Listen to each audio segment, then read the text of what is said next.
Master minds commerce చదవాలనుకునే 10th inter విద్యార్థుల తొలి ఎంపిక. నమస్తే రమగారు. నమస్తే జయ.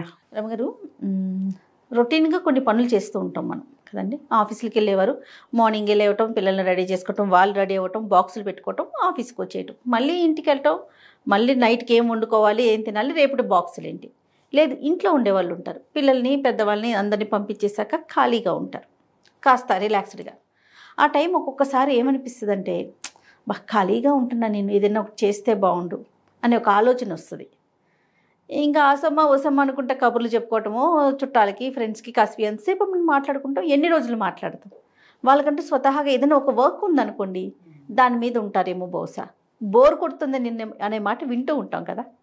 అలాంటి వాళ్ళు టైంని ఎలా ఫిల్ చేసుకోవాలండి? నీ బోర్ కొడుతోంది మాట పిల్లలు ఎక్కువగా చెప్తారు. కాసేపు నా బోర్ కొడుతోంది, హాలిడే వచ్చిందంటే టార్చర్ రమ్మగారు. టార్చరే. ఇప్పుడు ఇండ్లలో ఉండే ఆడవాళ్లే కాదు జయ, వర్కింగ్ విమెన్ కూడా పిల్లలు పెద్దవాళ్ళు అయ్యేదాకా ఒక టఫ్ టాస్క్గా ఉంటుంది. ఎందుకంటే పిల్లల ఏర్పాట్లు చాలా ఉంటాయి కదా. వన్స్ వీళ్ళు ఏ కాలేజీలకో బయటికి వెళ్ళిపోయాక భార్య భర్త ఇద్దరే మిగులుతారు. అస్సలు ఆఫీస్ ఉన్నా కూడా ఇంటికి వచ్చేసరికి ఖాళీ ఇల్లు కరుస్తున్నట్టుంటుంది. బోరే.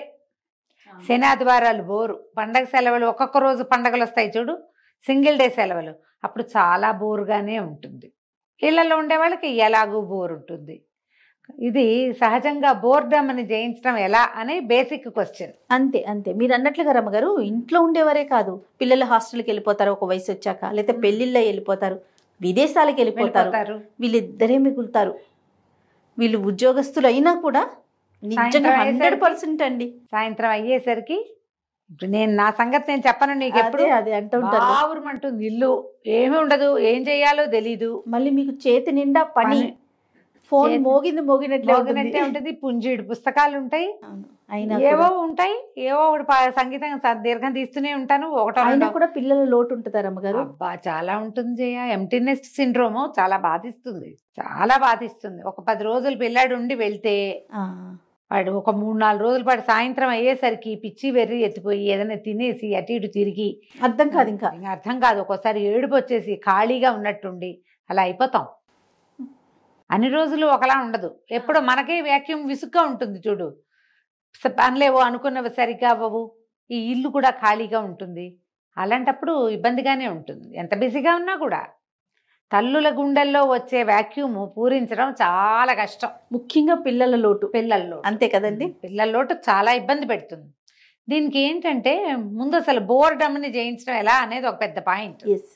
దీనికి బేసిక్ థింగ్ ఒకటి ఉంటుంది జయ, పని ఏదైనా చేయటం. ఈ పనిలో కష్టమైనవి, తేలికైనవి, ఖర్చు పట్టేవి, ఏ ఖర్చు లేకుండా చేసేవి, కాలక్షేపంవి, ఇంటికి ఏదైనా ఉపయోగపడేవి, మనమే ఏదైనా నేర్చుకునేది, నేర్చుకున్న దాన్ని ఎగ్జిబిట్ చేసేది, ఇవన్నీ పనులే. వీటితో పాటు physical exercise, mental exercise, brain gym, ఇవి కూడా పనులే. అక్కడి నుంచి ప్రత్యేకంగా పని కట్టుకుని ఎవరినైనా పలకరించడం, అది పనే. అసమా ఓసమా కబుర్లు కాదు.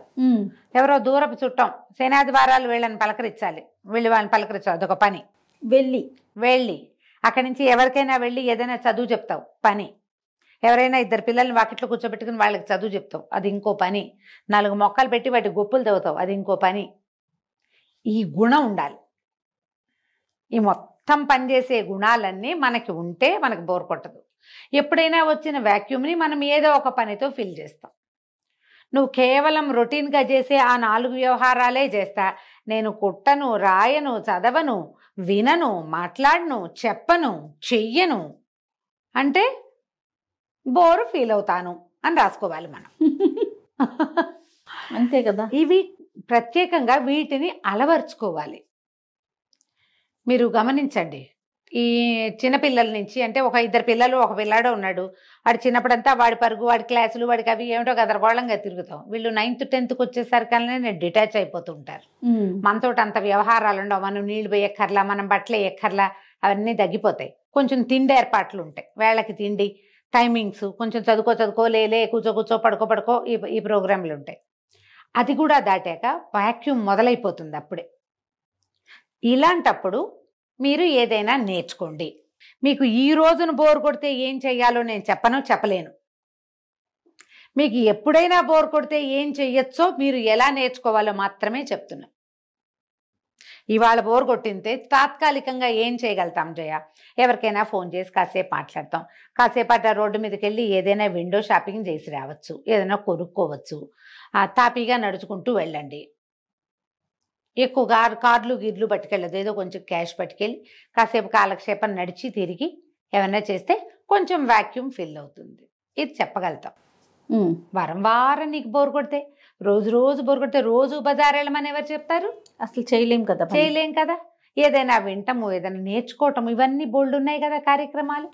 వీటిలలో దేంట్లో మీ మనసు రంజిల్లుతుందో ఆ క్రియ ఒకటి కాదు, అవి మల్టిపుల్ థింగ్స్ ప్రాక్టీస్లో పెట్టుకోండి.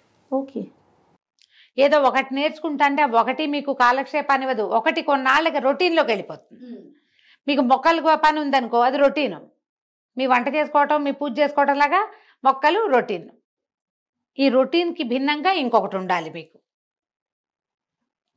ఇన్ని పెట్టుకుంటే ఏమవుతుంది, ఈ మల్టీ టాస్కింగ్ వల్ల బ్రెయిన్ ఆక్యుపైడ్గా ఉంటుంది. దీంతో మీకు చాలా ప్రయోజనాలు ఉంటాయి. మనకి అన్నా మీకు అంటే నేనేదో నా గురించి చెప్తున్నట్లేదు కదా, నాకు కూడా నేనైనా చేస్తా అదే. ఇందులో ఇల్లు తుడుచుకోవటం, డస్టింగ్, అన్ని సామాన్లన్నీ ఒకసారి మళ్ళీ రీషఫ్లింగ్ చేసి శుభ్రంగా సర్దుకోవటం, బట్టలు సర్దుకోవటం, పుస్తకాలు సర్దుకోవటం, పేపర్లు సవరించడం, పిల్లల బట్టలు సవరించడం, దేవుడు మందిరం సెట్ చేసుకోవటం. పిచ్చైపోకండి, ఒకటే చేయొద్దు. అందుకే ఇన్నేం చెప్తున్నా, ఒకటే చేస్తున్నావు అనుకో ఓసిడి కింద పరిణమిస్తుంది. అవును, మనకు అదొక ప్రాబ్లం ఉంటుంది కదా, అందులోకి వెళ్ళొచ్చు. తేపకు ఒకటి పెట్టుకోండి. అక్కడి నుంచి రకరకాల డిఐవైలు. నేను ఎన్ని నూనెలు చేస్తాను జయ, నా సరదాకి నేను చాలా చేస్తా. క్యారెట్లు నూనె తోచింది అంటే చేసేస్తా. మందార నూనె చేసేస్తాను, ఏదో ఒక నూనె చేసుకుంటుంటే. ఇప్పుడు మల్లెపూలు వస్తున్నాయి కదా, సెంట్ చేద్దాం, మల్లెత్తరు చేద్దామని ఆలోచిస్తున్నా.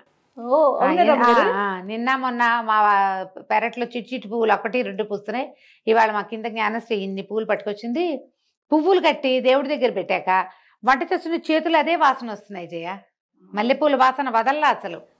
అనిపించింది మల్లెత్తరు చేసుకుంటే ఎలా ఉంటుంది. నేను రోజు వాటర్ అవి చేసుకుంటాను. అవును రమ్మగారు, మీరు ఇది మాట అంటే గుర్తొచ్చింది. మీరు ఒకసారి క్యారెట్ తో కొబ్బరి నూనె ఫేస్ ఆయిల్ చేశారు, గుర్తుందా? అది ఇప్పుడు ఎంత ట్రెండింగ్ లో ఉందో తెలుసా రమ్మగారు? మీరు ఎప్పుడనగా చేశారు? దాదాపు 2.5 సంవత్సరాలు అవుతోంది కదా. మనం యాక్చువల్ గా క్యారెట్ ఆయిల్ 3 ఏళ్ల క్రితం చెప్పాం, 2 ఏళ్ల క్రితం చేశారు కదా. ఇప్పుడు ట్రెండింగ్ ఖుష్బూ గారు వాడారట. అది ఆవిడ ఒక ఇన్స్టాలో పోస్ట్ పెట్టారు. మన వాళ్ళేమో ఖుష్బూ ఆయిల్ నేను ఇన్స్టాలో చూస్తా ఉన్నా. నేను మొన్న మన పిల్లలకి చెప్పాను, రమ్మగారు ఎప్పుడో చేసాం కదా మనము, మళ్ళీ ఇంకొకసారి. కానీ మన వాళ్ళు జాగ్రత్తగా ఖుష్బూ వాడిన ఆయిల్ అని రాసి పెట్టారు. అదే మళ్ళీ పోస్ట్ చేశారు. అదే అసలు చెప్తాను. దానికి వచ్చిన కామెంట్లు చూసి నాకు నవ్వొచ్చింది. ఖుష్బూకి మీరైతే, ఖుష్బూకి నేను ఎందుకు ఇస్తాను, నాది నేను చేశాను. మీరు ఎప్పుడో చేసాం మనం, పాతది వీడియో. వీళ్ళతో వాళ్ళకి తెలియదు కదా, వెళ్ళలేదు కానీ. బట్ ఆయిల్ ట్రెండింగ్ లో ఉంది, మళ్ళీ పోస్ట్ చేయండి అని చెప్పాను. ఆయిల్ వీడియో చూసి ఓర్ని భలే వేశారే అని అనుకుని నా ప్రతి నా ఖుష్బూ గారి వ్యవహారం నాకు తెలీదు. నేను ఆవిడని ఎప్పుడు ఫాలో అవ్వలేదు. నేను ఆ వీడియో మెసేజ్లు చూసి అనుకున్నాను, ఓర్ నాయన ఎప్పుడో చేసాము, ఇది చేశారు. అవును, నేను అదే అనుకున్నాను. లేటెస్ట్ కాదు, కిచెన్ స్టార్ట్ చేసిన మొదటి సంవత్సరం చేసాం. అవును. ఇప్పుడు ఏంటి అత్తరు చేయబోతున్నారా? అత్తరు చేయబోతున్నా, చేసుకోవాలి. మళ్ళీ అత్తరు చేద్దామని అనుకుంటున్నా. ప్రాసెస్ తెలుసా రమ్మగారు? నేర్చుకున్నారా? తెలుసు, అడగమచ్చా. చెప్పమని అడగద్దు, నేను చెప్పను. ఇప్పుడు మనకు ఒక వీడియో చేస్తారా? కష్టం, టైం పడుతుంది. అది డేస్ వైజ్గా తాపీగా చేయాలి, టైం పడుతుంది. నిదానంగా చేసుకుంటే, మన పెరట్లో పువ్వులు ఉన్నాయనుకో, కాసిన పూలతో రోజు కొద్దిగా అట్లా తీసి పక్కకు పెట్టుకుంటే ఒక 10 రోజులకి ఆ పువ్వులు అయ్యే లోపల అన్నాలకంతా తయారవుతుంది. వాసన బాగుంటుంది, ఏదైనా చేద్దామనిపిస్తుంది. మీరు ఏదైనా ఇలాంటిది పెట్టుకోండి. దాంట్లో మీరు ఎన్ని రకాలు నేర్చుకోవచ్చు. ఇవాళ ఎంత మనకు అందుబాటులో ఉన్నాయి కదా. పైగా ఈ డిఐవైలు అన్నీ కూడా మీకు ప్లస్ అవుతాయి. మీరు దాన్ని వ్యాపారంగా మలుచుకోవచ్చు, దాన్ని బిజినెస్ చేసుకోవచ్చు, ఎన్ని రకాలు చేయొచ్చో. మీరు ఆలోచించండి, యూట్యూబర్లు ఎంతమందో మామూలుగా యూట్యూబ్లో వీడియోలు స్టార్ట్ చేసి బిజినెస్లోకి దిగిన వాళ్ళని ఎంతమందిని చూస్తున్నాం. సక్సెస్ఫుల్ బిజినెస్ విమెన్గా ఉన్నారు. అంత పెద్దది కాబట్టి కొంచెం చిన్నది చేసుకుందాము, మన ఇంటి ఖర్చులు గడిచిపోయినా మనకు చాలుగా, శుభ్రంగా. మీకు బోర్ ఎక్కడుంది అప్పుడు? టైం చాలదు, టైం సరిపోదు. ఈ బోర్డమ్మని జయించడానికి మీరు ఏదైనా పెట్టుకోండి, ఎనీథింగ్. ఏదైనా చెయ్యటం అనేది మాత్రం లోపల ఉండాలి. కూర్చుని నన్ను ఎవరైనా రంజింపజేయాలని పొరపాటును కూడా అనుకోకండమ్మా. అవన్నీ ఆ బరువులు మీ నడువులోకి పొట్టలోకి వస్తాయి, లావెక్కిపోతారు మనుషులు. దానివల్ల ఆరోగ్యం ఉండదు. మీరు ఇలా యాక్టివ్గా ఉంటే మనకేంటంటే ఈ మధ్యకాలంలో అందరూ డిమెన్షియా, అల్జైమర్స్ వాటి బారిన పడుతున్నారు. అవును. ఈ సమస్యలు రాకుండా ఉంటాయి. మొనాటని, ఎప్పుడు ఒకేలా ఉండటము, ఏ కొత్తదనము లేకపోవటము, ఒంటరితనము, మాట్లాడడానికి మనుషులు లేకపోవటము, ఎవరు లేరో నాకు అన్న దిగులు, ఈ ఎంటీనెస్ సిండ్రోము, ఇవన్నీ కలిసి మిమ్మల్ని పిచ్చి వైపుకి లాక్కెళ్తాయి. పిచ్చి అయిపోం, ఆ దారికి వెళ్ళిపోతాం. సుఖమేది, సంతోషమేది. అంతే. ఉన్నన్నాళ్ళు మనం హ్యాపీగా ఉండాలి. పిల్లలు మనతో ఉన్నా హ్యాపీగా ఉండాలి, పిల్లలు లేకపోయినా హ్యాపీగా ఉండాలి. అసలు మనతో మనం హ్యాపీగా ఉండడం ఎలా అనేది ప్రాక్టీస్ చేయండి. దానికి మీరు ఏం నేర్చుకున్నా, ఏం చేసినా మంచిదే. ఓకే. కానీ చెయ్యడం అనేది మాత్రం మానద్దు. మీరు ఏదైనా చేస్తూ ఉంటే అంతగా బాధించదు, బోరు, అప్పుడప్పుడు కాస్త ఇబ్బందిగా ఉంటుంది. అలాంటప్పుడు ఏముంది, గాల్లోకి నడుచుకుంటూ వెళ్ళిపోండి, బయటికి వెళ్ళండి, ఓ గుడిలోకి వెళ్ళరండి. రోజు అదే పనిగా గుడి పిచ్చే పెట్టుకోవద్దు. కొన్నిసార్లు గుడికి వెళ్ళండి, ఓసారి బజార్ వెళ్ళండి, ఫ్లవర్ మార్కెట్కి వెళ్ళండి. దూరం బేగం బజార్, మనకైతే బేగం బజార్లు అవి ఉన్నాయి, ఎంత కాలక్షేపం అయిపోతుందో.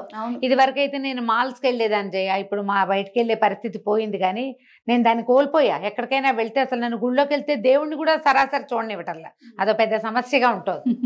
అందుకని నేను ఇవన్నీ పోగొట్టుకున్నాను. కొత్త ఊరు, ఏదైనా ఊరు వెళ్తే మాత్రం నేను అసలు రూమ్లో పడుకోవటం ఇష్టమే ఉండదు జయ. నాకు తిరగాలనిపిస్తుంది, పిచ్చిగా తిరుగుతాం మేము. అటు ఇటు బాగా తిరిగేసి కాళ్ళు పీక్కొచ్చేదాకా తిరిగి అప్పుడు వెళ్ళి పడుకున్నాం. ఇక్కడ అవకాశం లేదు కాబట్టి మీరు ఇది ప్రాక్టీస్ చేస్తే బోరు అస్సలు ఉండదు. అదంటే ఏమిటి అని అడుగుతారు మీరు. నిన్న మొన్న అనుకుంటాను, నేను కీర్తి లంచ్కి వెళ్తున్నాం రమ్మగారు అని చెప్పాను. టెరెస్ గార్డెనర్ రాజకుమారి గారి ఇల్లు ఒకటి నేను చేసి వచ్చాను, ఇక్కడ మన శ్రీనగర్ కాలనీలో. ఆవిడే ఇన్వైట్ చేశారు మమ్మల్ని, తర్వాత మన TV5 కళ్యాణి గారిని, వీళ్ళంతా గార్డెనర్ ఫ్రెండ్స్ అనమాట. టెరెస్ గార్డెన్ చేసేవాళ్ళు ఒక గ్రూప్ పెట్టుకున్నారు. ఇట్లా మమ్మల్ని కూడా ఇన్వైట్ చేస్తే వెళ్ళాం. అంతా మీ ఏజ్ ఒక 5 ఏళ్ళు అటు ఇటుగా, పెద్దవారు కానీ చిన్నవారు కానీ. ఒక్కరు కూడా ఖాళీగా లేరు రమ్మగారు. టెర్రస్ గార్డెన్ రన్ చేసుకుంటున్నారు కొంతమంది, అట్లా కాలక్షేపం. పికిల్స్ పట్టుకుంటున్నారు, రియల్ ఎస్టేట్ బిజినెస్ చేస్తున్నారు, తర్వాత పర్ల్స్ కానీ ఆర్నమెంట్స్ సేల్ కానీ, ఇలా. అంటే ఒక 4-5గురితో మాట్లాడా, 4-5 కూడా ఇట్లాగే పిల్లలు చదువులు అయిపోయి సెటిల్ అయిపోయిన పిల్లలు. వాళ్ళు మాత్రం ఎవ్వరు ఖాళీగా లేరండి. ఎవరి అసలు ఎంత నాకు భలే హ్యాపీగా అనిపించింది. యాక్టివ్గా కూడా ఉంటారు, యాక్టివ్గా ఉన్నారు రమ్మగారు, యాక్టివ్గా ఉంటారు. సొంత ఖర్చులు వెళ్ళిపోతాయి, మన కాళ్ళ మీద మనం నిలబడుతున్నామని ఉంటుంది. ఆత్మనిర్భరత అంటారు చూడు, అది ఉంటుంది. హ్యాపీగా ఉంటారు, బ్లిస్ఫుల్ గా, నలుగురితోటి మాట్లాడతాము, హ్యూమన్ రిలేషన్స్ బాగుంటాయి. చక్కగా కావాలనుకున్నప్పుడు ఇట్లా గుంపు అంతా కలుస్తున్నారు, ఏదో లంచ్ డిన్నర్ అరేంజ్ చేసుకుంటున్నారు, కష్ట సుఖాలు మాట్లాడుకుంటున్నారు. చాలా హ్యాపీగా అనిపించింది వాళ్ళని చూసినప్పుడు. అట్లా టైం చూడండి ఎట్లా స్పెండ్ చేస్తున్నారు అనేది. మరి మనం యువతరులలో చూసి నేర్చుకోవాల్సింది అదే కదా. అంతే కదా. ఆలోచించండి, ముందు రకరకాల పనులు చేయటం ఎలా అనేది ప్రాక్టీస్ చేయండి. తప్పకుండా రమ్మగారు. నమస్తే. నమస్తే.